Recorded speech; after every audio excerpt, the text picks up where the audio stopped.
Happy New Year and welcome back, friends. We're excited for the new season of the Youth Ministry Sherpas Coast to Coast.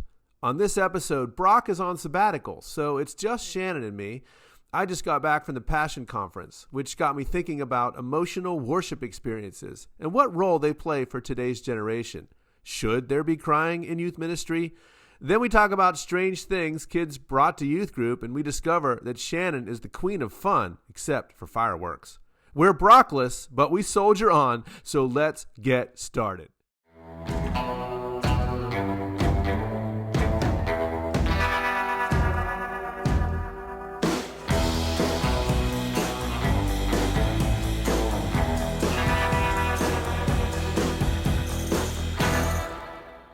Friends, welcome back to the Youth Ministry Sherpas Coast to Coast. My name is Steve Anderson. I am joined by the wonderful Shannon Dunn. Hey, Shannon. Hey, Steve. How's it going?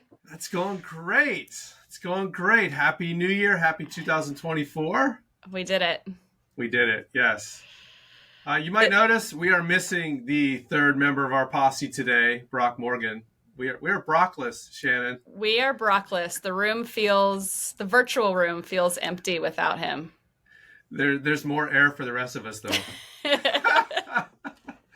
Brock is on sabbatical, and so he's not going to be with us for a couple episodes, so we thought we'd just get on and do some episodes, just the two of us, and get things rolling for the new year. We don't need him. We don't. He's in London. Yeah. You realize he's in London. He left, I think, yesterday. So I do not feel bad for him. No, I don't either. A lot of envy, in fact. He looks super happy in his post about being in London, so more power to him. But anyway, how have you been? We haven't talked since since November, since I was out in California. Oh my gosh, we saw each other in real life the last time we talked, actually. Decided not to talk ever again. What does that say? I don't know.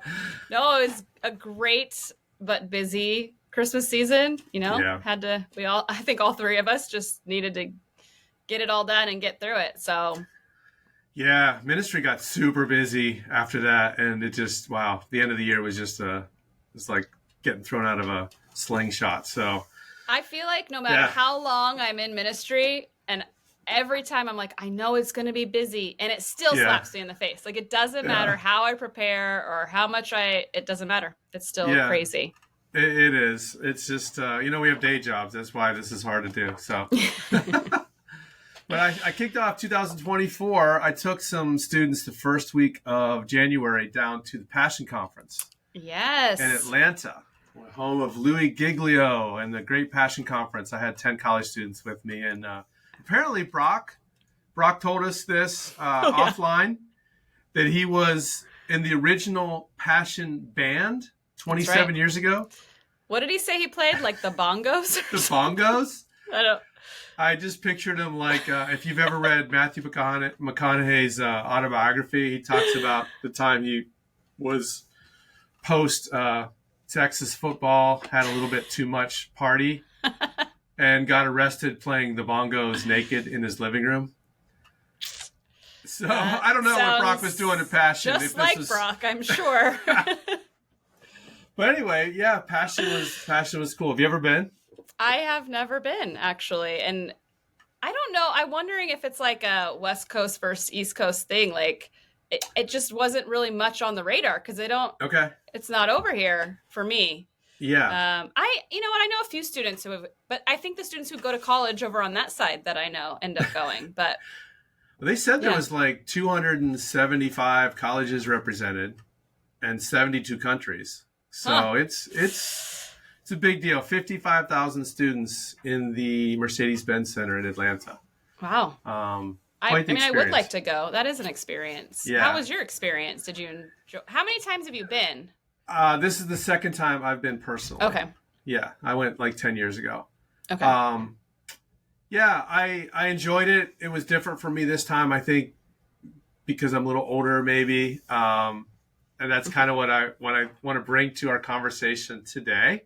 If you're unfamiliar with Passion, it's a giant gathering of college-age students from all over the world. It's like 2.5 days of great speakers and amazing worship. And the worship leaders were like Brandon Lake, Cody Carnes, Carrie Jobe, David Crowder, Christian Stanfill. Like, if you're a big name in worship, you get invited to this. Yeah. And they're amazingly talented, and it's a huge feature of the conference.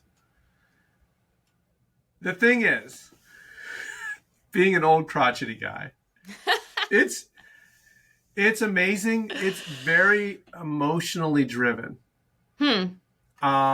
It's content rich. I wouldn't call it shallow, but it's also very emotionally driven. And so, the worship sets go on for a while. Mm-hmm. There's a lot of singing the same chorus over and over. And after a while, I just start to step back and think, okay, am I part of this? Do I enjoy this or not? And asking myself the question, is this what we're supposed to be doing? Sure. What was your college students' response to it? Yeah. So the ones that I was with, some were really into it, some not as much. There were some other girls that went from our church that kind of went as their little separate pocket. And I know they just loved it because that's their thing. Mm-hmm. And so that's great. So I guess the question I bring to the table today is worship and student ministry. What's the role of worship and student ministry? How do the emotions mix into it? What's it like at your church? What's it like in your experience, Shannon? Yeah. And I'm sure it's different, everywhere, but something that maybe we can talk about today. What is the role of worship and youth ministry? And I've subtitled this segment, "There's No Crying at Youth Group," but there is, right? But there is. Yeah. It's either a dodgeball in the face or worship music, but there's going to be crying. So what's your experience? Yeah, well, first of all, I mean, you're pretty much talking about worship through music, correct? Yeah. Specifically sort of the musical act of worship. Yeah. Really what I was triggered by when you're talking is more of like my experience in working and directing camps is we've really had to tackle this conversation and question worship. My experience at youth group, we're pretty small. And so we have gone through seasons. Actually, right now we're in a season where we don't have live worship regularly. Once in a while, we get a few songs on the piano, or we ask them to like experience it in the main worship service.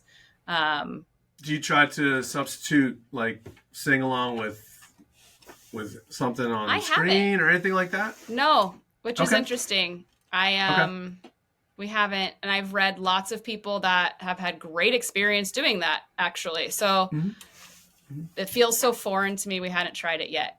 I think we're just still in a season, because we had a season where we had a student band up till maybe a year or two ago. And so we're still kind of figuring it out, I feel like. And they still do get it in the main service when they attend there. So, it's a question in my home church. But in my home church, we will have like nights, maybe once or twice a year, that are big worship centered. We intentionally set the lighting, dark and moody and contemplative. And, it's an intentional choice, right? To create an atmosphere. And I think there's two sides of that coin. Sometimes I think that atmosphere, most of the time, I would not say our intention is to create an atmosphere where we feel like it's easier for people to connect with the Holy Spirit. It feels like a deeper, easier connection. And my experience is when you do that in an adult context, generally it's like can be kind of successful. My experience on the other hand is when I do that at camp, it always ends in everybody crying. It's cry night. Cry night. Everyone is exhausted. You're halfway or more than halfway through camp. You've probably called them to like fall in love with Jesus and make their decision and come to the altar. And now we're going to just plow you down with emotionally heavy music, and you're going to cry and believe your life has been changed forever and ever and ever and ever. That all sounded. We're going to sing this until you cry. I'm going to sing this. There's that meme. I can sing of your love forever, and then it just keeps playing and playing and playing. and playing forever. My husband loves to send me that. I think there's an actual like track where it goes on for like forever. But yeah, and I think that's like kind of dangerous and manipulative if you set up a night like that. Yeah. Right? I mean, I don't know, dangerous. It can be. But yeah, what do you think? Yeah. Well, we do have regular worship. We have a student band, and we were able to hire a part-time adult to lead that band this year, which has really been helpful. Well, we've had a band for about the last 12 or 13 years, most times. But we did have a long season without that, and we would occasionally sing along to a CD. Remember CDs? Yeah. Oh, CDs. But yeah, we've always had worship at like retreats and so forth. And sure, you're trying to bring students into an experience. Mm-hmm. You want a transcendent experience, and worship is definitely a connection point for a lot.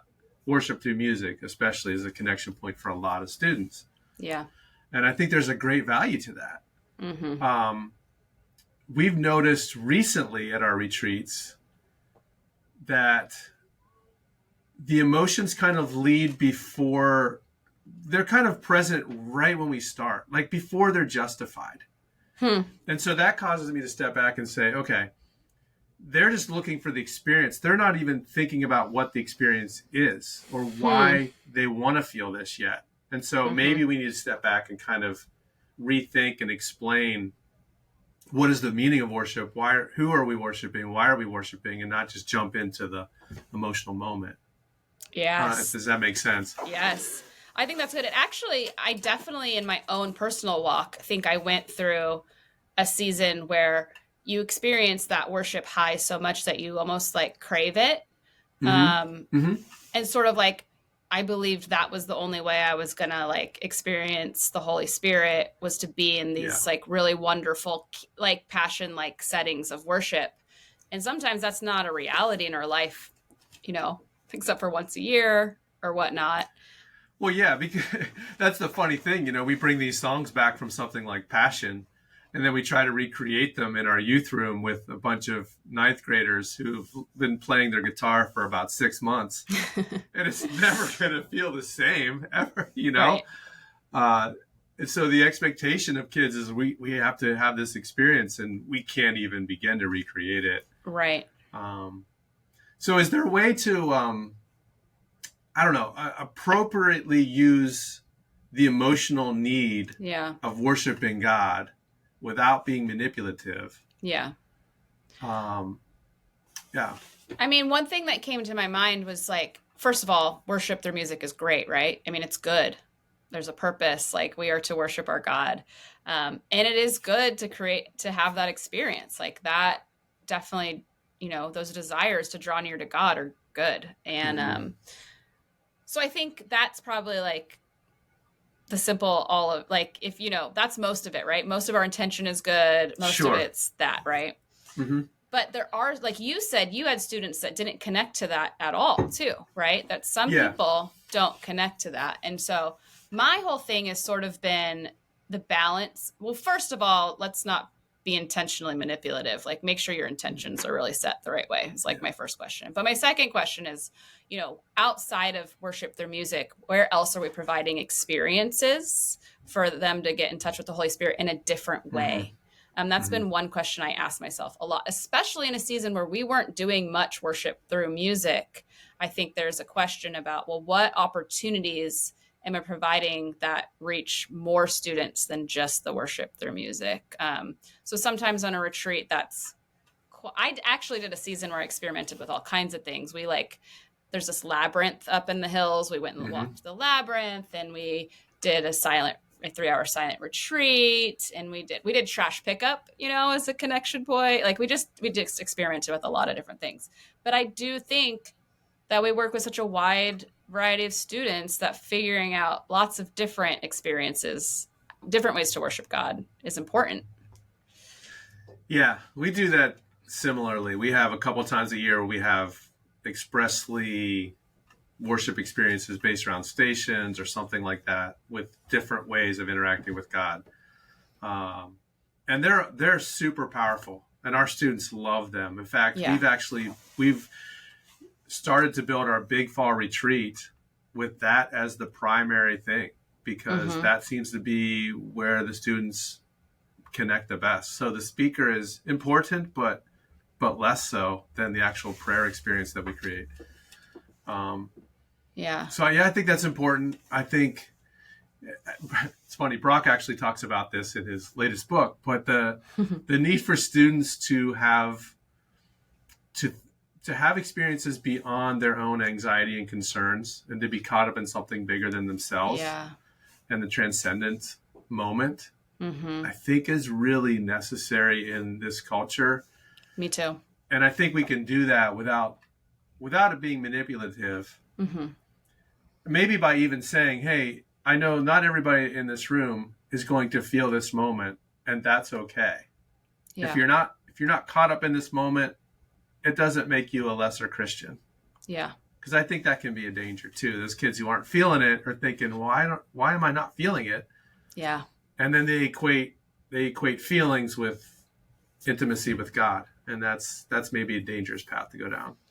I think you've kind of circled this twice, but I think one of the takeaways I have from this conversation with you is that you're very intentional what you're teaching and saying from the front, right? So you first mentioned, and I think that was spot on, that let's teach why we're worshiping. Like, what's the point? Why are we doing it? All of those things, right? And then when we're doing these experiences, let's be really intentional about setting up that everyone is experiencing, things differently. And I'm with you that I think this generation is craving that experience, like, really deeply before, like, in fact, and almost to me, it has seemed a little like interesting, but they're craving that experience almost before they're willing to believe, which feels scary and dangerous because we go through seasons where we're not experiencing the Holy Spirit in the way that we want to be. So that's hard and challenging. Yeah, I think there's a whole theology about worship as evangelism, which sounds so strange, but I think in our cultural moment that's actually something to think about, because of the levels of anxiety and disconnectedness and all the challenges of modern life. There's something about being caught up in something bigger than ourselves that's definitely powerful for kids. Yeah. Passion's interesting, because you have all these uber talented worship leaders. And what I was noticing, and this is not, I don't say this to criticize them or in any way question their sincerity. Sure. But the way that they do it, they kind of all do it the same. There's a choreography to it. There's this whole subculture around it. Yeah. That I could just kind of step back as an observer and say, they just did the same thing last night. Or, they're really hanging out on this chorus. And they're walking the stage with their arms up and their eyes closed. And okay, I don't know. There's a cynic in me, but it really is a beautiful thing. It's a beautiful thing to hear 55,000 20-year-olds singing glory to God. Well, I mean, that's right. Like, what you're talking about is like why memes were created. I feel like if we, whatever, 10, 15 years ago, couldn't pinpoint you were a worship leader by how deep your V-neck was. And,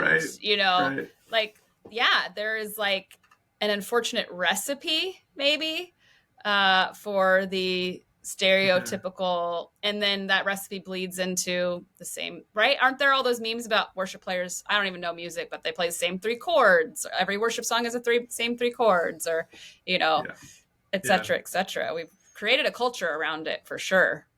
Yeah, we have.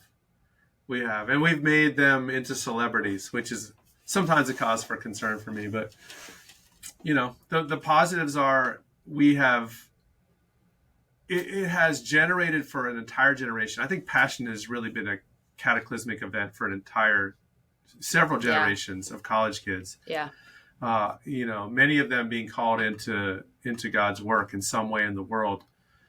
And worship has kind of been at the forefront of that. And I don't think we can ignore that. Yeah. Or poo-poo that, or even really we have to look at it critically, but not criticize it. And then as youth ministries, look for ways to lean into that. And, in a smaller church, that's harder because you don't have the talent to lead it. You don't have the talent on stage to lead it. And I will say, like, if I reflect back on some of those transcendent experiences I had worshiping with David Crowder at a large conference, like, I do have those memories, right? When I look back and He's think fantastic, by the way. He's I so know. fun. He's honestly, so fun. Yeah. If I had known, I would have come to Passion just for that. I would do that in a heartbeat. He actually wasn't a worship leader per se. He basically did a concert.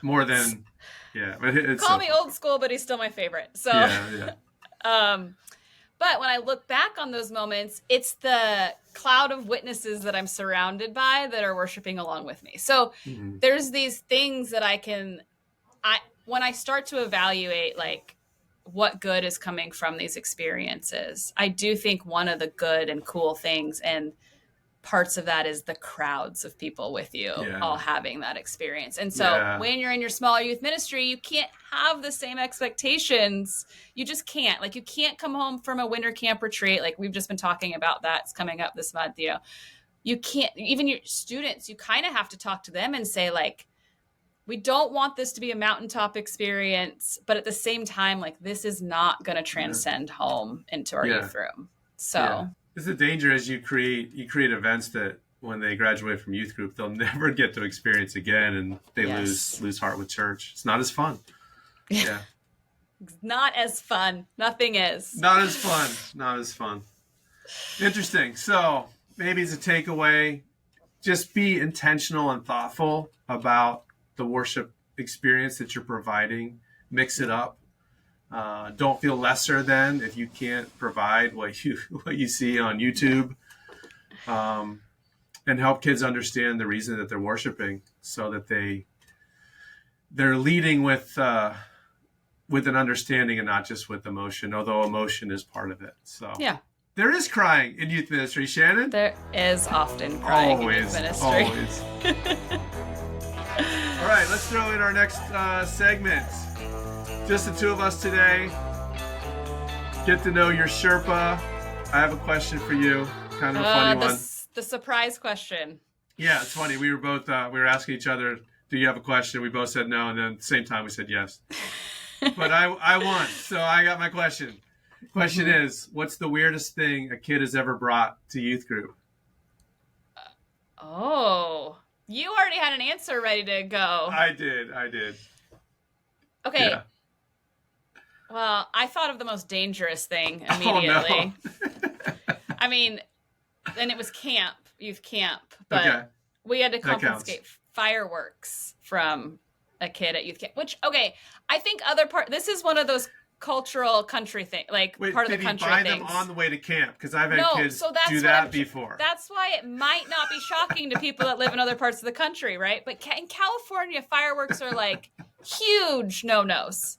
Like, we have so many wildfires, and we were going up to the mountains, and like, you can't buy fireworks here. Like, when I leave California and go driving and I just see fireworks stands, I am like in shock. Like, that's just not normal here. Right now in South Carolina, they're like, oh, we're shipping her a whole box. I know. Okay, so now I'm realizing this was really for my California friends, that was so shocking. That's funny. I've had kids bring pets before, bearded dragons and stuff like that. But this past weekend, I hope I don't humiliate this kid, but his mom came in. She'll never hear this. His mom came in and she said, we made a gingerbread house, gingerbread village of Whoville. Can we throw a party and have kids come over and eat Whoville?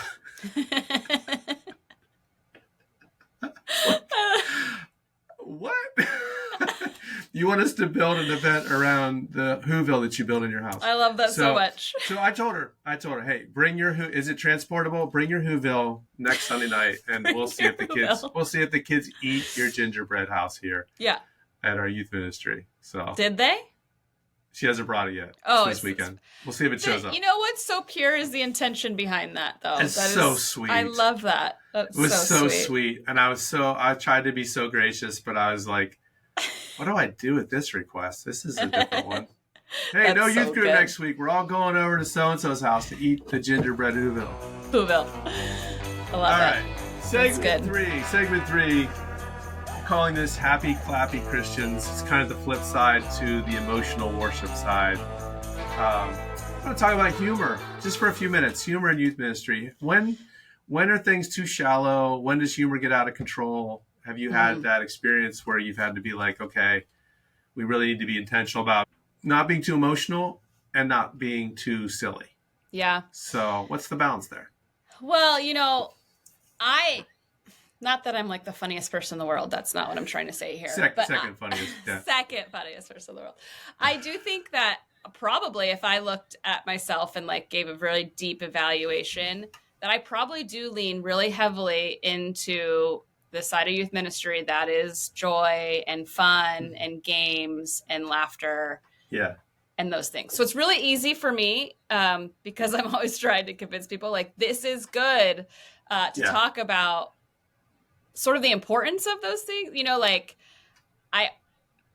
so in that, I often bring it to our main staff meeting about Sunday mornings as I say, like, you guys, like, it's okay that we started our, worship set off on Sunday morning with like a game or some funny jokes or something. I was like, because humor really brings down like barriers, like it breaks barriers, it opens doors for people. I just think it loosens them up and does that. So I think there's some important things to that. And so, yeah, I definitely at church am accused of like being like the games person, the fun, like joke. In fact, because I have like multiple titles in my job, when we were in a meeting and we were trying to define like my role of events for someone else's role for events, and it literally we ended up with Shannon does the fun things that don't have any content based, not because I can't do content, but it was more bad for the other person because she was like, did I just get pigeonholed as the boring person? The boring one.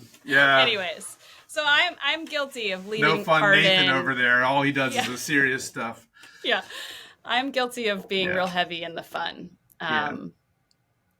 But I think you can make an argument even for events that don't have content, even for events that don't, I think those are outreach and they do make a space and they help people feel like they belong and they do all these good things, right? But I think the key in that is what is happening behind this in those events, right? If we're going to look at those events and be like, well, how are you making sure they're not too shallow? They're not. It's like, what's happening behind the scenes in those events?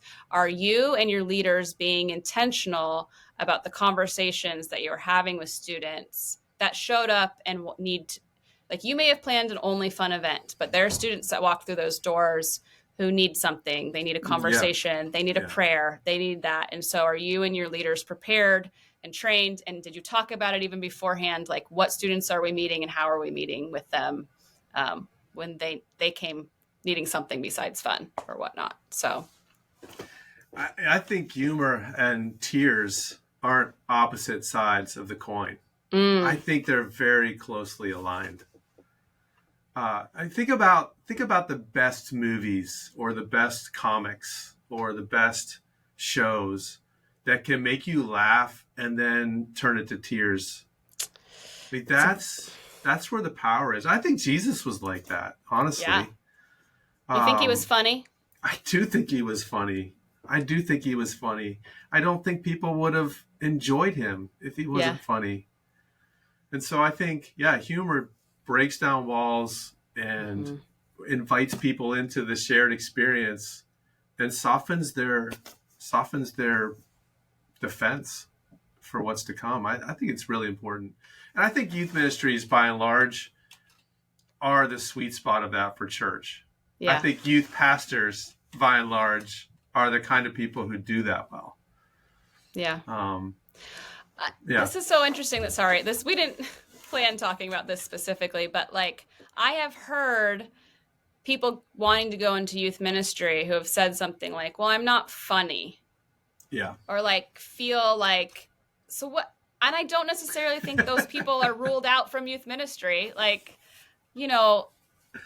I don't know. What are your thoughts on that, Steve? Oh, that's good. Yeah, I don't know. I wouldn't think of myself as funny. I think I'm clever, but I'm not. I mean, I'm an introvert, so I'm not the guy who's like going to show up and make sure I brought 100 squirt guns and throw a spontaneous water gun fight in the youth room. Like I'm not that guy. So it's planned humor, right?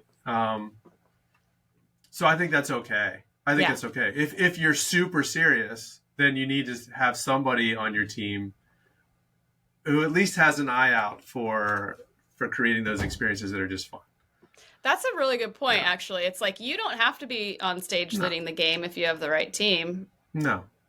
You can still have a love and passion for youth ministry. Yeah. But if you don't have a sense of humor, you probably shouldn't be in youth ministry. You will spend a lot of time crying, probably, if you don't have a sense of humor. Crying. You'll be the one crying, and your kids will be the one laughing at you, not with you. So. I was just talking with Stuart at our church, who does student ministry here as well, and he was telling me this story about a kid just totally destroying something. And he was taking marshmallows, and he'd throw it at the wall, and we have these slats in the wall, and the marshmallow would just disappear. And Stuart's really new here, and he was like, I think it was like my first youth ministry, like I destroyed property, at the church or whatever. It won't be the last. We both I just laughed, and I was like, this is the best, Stuart. Like, that gives me so much joy. He's like, is that bad that it gives me joy? I'm like, no, you're in youth ministry. That's so good. When the kid destroys the church a little bit, you're like, we did it. That's it. You've arrived, Stuart. It's all good. It's all good. Yeah, well, we do big events. I mean, we do the goofiest, silliest stuff, and laughter is obviously a huge part of it. But then you want to bring a spiritual grounding and truth in the midst of those experiences too, and that's I think the kids trust you more if they know that you can laugh at yourself. Yeah, and then I think this is in line with what we talked about in the first segment. Do you have any advice for transitioning well into sort of that deeper content when you've just opened up with like pies in the face or whatever? That's silly. Yeah. That is a challenge when you're trying to do it all in one night, to go from game. We do this all the time. We go from game to worship to message. Mm-hmm. And sometimes the games are ridiculous. Sometimes prayer is the transition, right? Which is terrible. I've started to do like maybe like a verbal cue, like, okay, now it's time to enter into the presence of God, maybe light a candle, but I know that's an insufficient answer. I often stick announcements because it's like, I don't know. I'm talking, so it's like content and it's not super silly. It's like feels like a milder transition, at least emotionally. We can learn a lot from some great youth ministries that do that kind of stuff really well. But I think part of it is just explaining to the crowd what you're up to. Why are we laughing and doing this silly thing and now going to worship? Just expressing that so that they see that there's a purpose behind it. Yeah. Will probably help them at least make some mild transition. Not middle schoolers. They're just going to... Doesn't matter what we do. They're going to keep throwing marshmallows into the slats in the wall during your whole message anyway. So it really doesn't matter. Exactly. Not to like give away my secret recipe and say that we're all stereotyped, but it's funny as you say that is on the main worship stage, I'm often asked to do welcome announcements, and it's often silly and fun. And then we move into worship, exactly like you said. So it is the prayer, but I notice I'm really intentional about what I say in my prayer, right? Like I often in my prayer, thank God for joy, acknowledge that, and acknowledge that he's here to meet those of us who have come into church with sadness and mourning. And so I mean, it is acknowledging it, right? It's kind of saying it. Sometimes we literally say like, not for an awkward transition, but it's like, here's what it is. Oh, this is good. This is all the beauty of youth ministry. The tears and the emotion of worship, the significance of those experiences and the transcendence that we can bring into their lives for a moment. The joy and the silliness that kids need in this heavy, heavy world is so good for us and for them. It teaches them about the character of God. And so there's a balance to it, right? There's a balance. I love it. Yeah. It's good. So what kept you going this week? Ooh. Second week of 2024 is probably already full bore, right? Yes, honestly. I had a sick kid this week. That's not what kept me. Actually, there's a secret gift in that. Okay. I got to stay home, and I still worked, but man, I just set the tone for my day right. I went on a walk every morning. Nice. And had a really cozy experience at home. And I know I don't know if anyone else relates to that, but it was like the most necessary little secret gift to sit. I got so much done. I was so productive. It was so good. That's good. That's good. How about you, Steve? What kept you going this week? I'm a big goals person, not so much resolutions, but just goals for the year. I try to think about my life, and I have all these areas and goals in each area. And then the first week I was gone because I went to Atlanta. Right. So this week I've just been able to settle into the rhythm of that and looking to establish that rhythm and keep that even when things get busy. So I've just really appreciated this first week of my work year. Trying to get into a rhythm that can sustain me even when things get nuts, which they are going to get obviously really soon. So yeah, just a chill kind of on-ramp into the year in a way that I think I can build some habits to sustain me. So yeah, it's been good. Yeah. Yeah. And trying to fit in a podcast. I mean, that's not easy, right? It's not easy, but look, we did it, and it was so fun. I'm so glad we did it. Who needs Brock? Who is Brock? Let's get hats that say Brockless. Just wear them the next time he comes. Whenever he gets back. Little selfless plug. My son has a song called London. It's about the supposed existence of a place he's never been. And you can check it out. Thomas Austin, Spotify, cha-ching. But yeah, I'm not sure that Brock ever existed because he says he's in London, and I don't know that exists. So maybe he does, maybe he doesn't. We'll find out. You just sold me on that song by telling me what it was about. I'm intrigued to know. Yeah, go check it out. I will. I'll smash the subscribe button. All right. Yeah, please do. We will be back with another episode soon. Our goal is to get out every 2 weeks this spring, and we're excited for that. So we hope you've enjoyed being part of the Youth Ministry Sherpas Coast to Coast podcast. Stay warm out there, Shannon. I know it's probably difficult these days. It's just freezing with that sun shining down on me. Yeah. No, not at all. Yeah. Well, that's what it's like in Maryland. Just, 80 degrees and tropical winds. So it's great. All right. We'll see you back here next time. Great to be with you, Shannon. Bye.